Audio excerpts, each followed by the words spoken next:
据《环球时报》的消息称，在4月13号，日本将召开内阁会议，正式决定将福岛核电站多年存积的核废水排放至太平洋。对于日本的这一决定，中韩外交部发言人前后都有发声。韩国外交部发言人要求日本公开根据环境标准的客观评估，确保信息公开和与所受损害利益相关国家保持密切沟通。而中方发言人赵立坚则表示，日方应对国际公共利益负责，不能视而不见、听而不闻，这件事还需再做斟酌。虽然中韩相继发声，但从目前日本方面的表态上看，此次排水似乎是非排不可了。按照日本人的说法，这些核废水如果不尽快排入太平洋，那日本福岛县及其周边地区都将面临灭顶之灾。对于核废水的危害，这里就不多说了，相信大多数人对切尔诺贝利核泄漏事件都有所耳闻。最让人好奇的是，此前不停在国际上倡导保护环境的西方国家，为何此次都集体沉默了呢？要知道，核废水排放到海洋中造成的影响可不仅仅只是中日韩的渔民们，海水是会流动的，随着海水的流动，核废水会扩散到海洋的任何角落，再加上放射性物质半衰期很长，会在动物和植物体内形成沉淀，再通过食物链扩散。从理论上讲，将来每个人吃的每一口食物都可能含有来自日本核废水的放射性物质，轻者为放射性伤害，重者为动植物基因序列发生变化，形成一个庞大的生物群。这一点西方国家不是不清楚，而他们之所以不作声，是因为这样的事情他们早就做了个遍。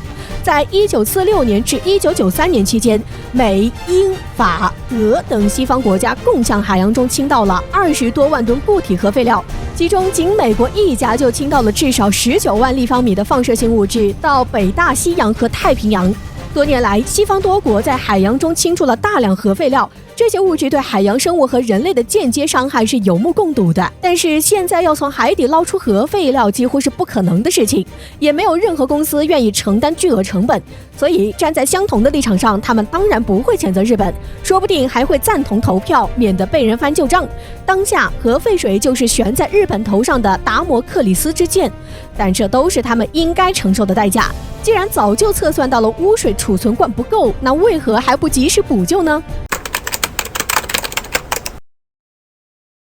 这几天，一则日本政府宣布要将福岛核电站产生的核污水排入大海的消息刷屏。根据德国机构的计算，福岛核污染将在57天内扩散至太平洋大半区域，并且3年后，美国也将受到核污染影响。核辐射带来的影响有多可怕，相信这也是普通民众的基本常识。然而令人诧异的是，一向打着环保先锋旗号的西方社会却对此没啥大动静，而致力于充当世界警察的美国也是保持沉默。难道美国人突然就不环保了吗？有评论提到，试想一下，如果宣布排放核废水的国家不是日本，而是中国、俄罗斯或者伊朗，美国人又会做出何种反应？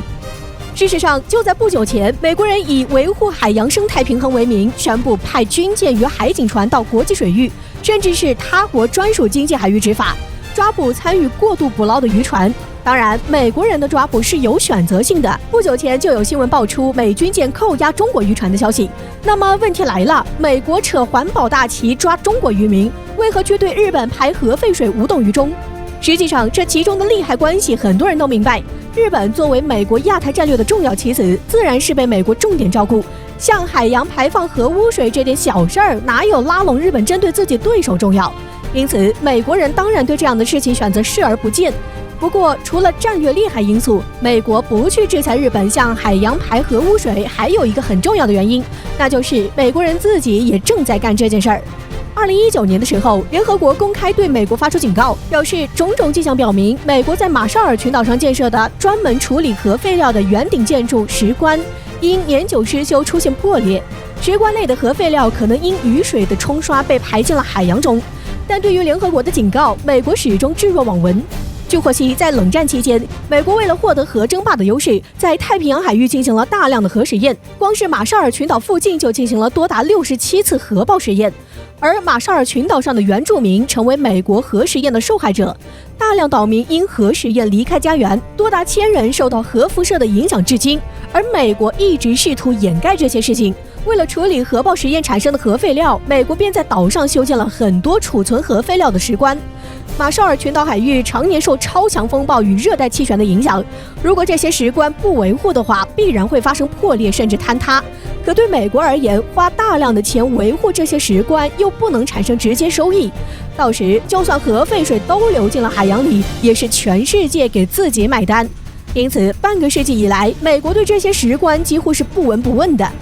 可见，除了利益一致，美国人不敢制裁日本，还因为自己都洗不干净。美国也怕被其他人给翻旧账，毕竟自己对海洋造成的核污染，相比于日本可谓是有过之而无不及。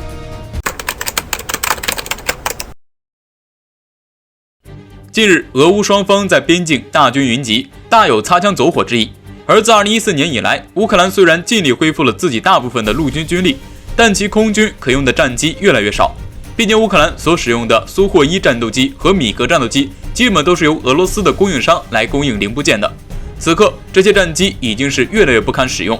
而俄军的克里米亚集结了大量的战机，可以在第一时间夺取制空权，并对乌克兰部队发起空袭。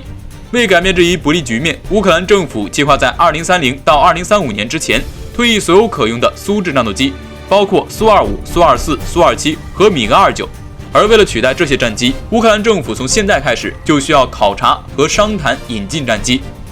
乌克兰国防部希望购买一种多用途战斗机，数量约为100架，装备乌克兰空军4个作战旅，来取代现役的4种战机。目前的竞争者包括 F-15 鹰、F-16战隼、FA-18 大黄蜂、JAS-39 鹰狮和达索阵风。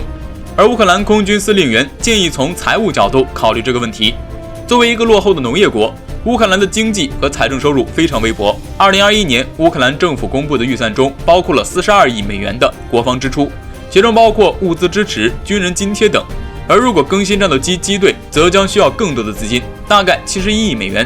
而此刻的乌克兰军队不仅空军需要现代化，而且海军、防空部队等也都需要现代化。这意味着，即使供应商允许分期付款，乌克兰政府也没有足够的钱采购新飞机。如果乌克兰从北约其他国家那里购买二手飞机，虽然可以减少支出，但这些飞机将会在2035年至2040年到达寿命期，也就是说，在苏制战机退役后的5到10年内就无法使用。乌克兰空军司令认为，以较低的价格从美国购买老式战斗机的可能性很小。作为另一种选择，他向乌克兰政府提出减少采购量，购买25到50架之间的飞机。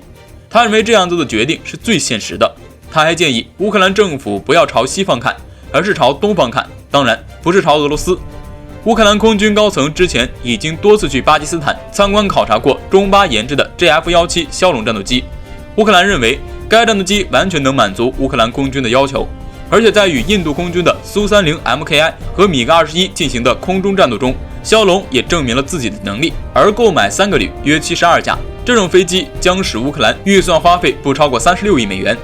巴基斯坦和中国也会开出非常优厚的付款条件，比如以物相抵的策略。中国正在为巴基斯坦提供第3批次的枭龙，这些飞机采用了全新的有源相控阵雷达，在面对俄制战机的无源相控阵雷达时占据优势，而且可以使用 PL-15 远程空空导弹。但巴基斯坦对于枭龙战机并没有完全的知识产权，很多产权归于中国，而中国和俄罗斯存在着密切的军事交流关系，所以乌克兰在冲突时期想要获得枭龙的可能性还要打一个问号。建设空军是一个非常费钱也非常费时间的事情，在当初败光自己的家产后，乌克兰想要重回军事强国的时代，光靠几十架战斗机是很困难的。